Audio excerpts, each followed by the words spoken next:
Waxaa jira dad la kulma faalig ama stroke khafiif ah muddo daqiiqado iyagoo aan ogeyn astaamaha ay isku arkaan inuu stroke yahay. Xaaladaas oo loo yaqaano transient ischemic attack.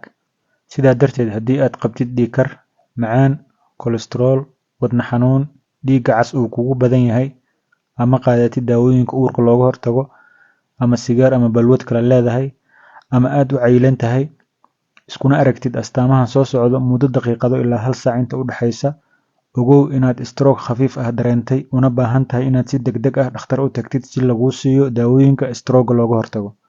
1. Kabuubyo ama tabardari laga dareemo wejiga, gacanta ama lugta. 2. In hal il ama labadaba si kadis ah wax uga arki weysid muddo kooban. 3. Socodka oo culays kugu noqdo adigoo lugta jiida ama dhaqaajin waaya muddo kooban. 4. Isku dhexyaac iyo hadalka oo kaa xirma ama ku hadaaqdid hadal aan la fahmaynin. 5. Baalansiga ama isu dheelitirnaanta jirkaaga oo luma, sida wareer iyo adimaha oo la gaftid meeshii aad la rabtay.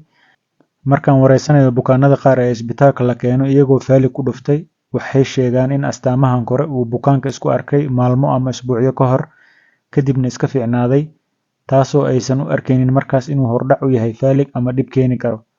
Ogow, faaligu waa xaalad degdeg ah, aad ayuuna bulshada ugu soo batay, waayeel iyo dhalinyaraba waan ku aragnaa. Haddii aad isku aragtid 5 astaamood ee aan soo sheegay, fadlan dhakhtar la xiriir. Sidoo kale, haddii aad la nooshahay cudurrada kore una baahan tahay inaad ogaatid inaad halis ugu jirtid stroke ama faalig, waxaa laguu samayn karaa waxa loo yaqaano stroke risk assessment, taasoo ah in la qiimeeyo halista aad ugu jirtid stroke-ga. Wixii su'aalaha noogu reeb qaybta comments-ka. Fariintaana faafi, waa mid aad muhiim ugu ah bulshada. Waana mahadsantahay.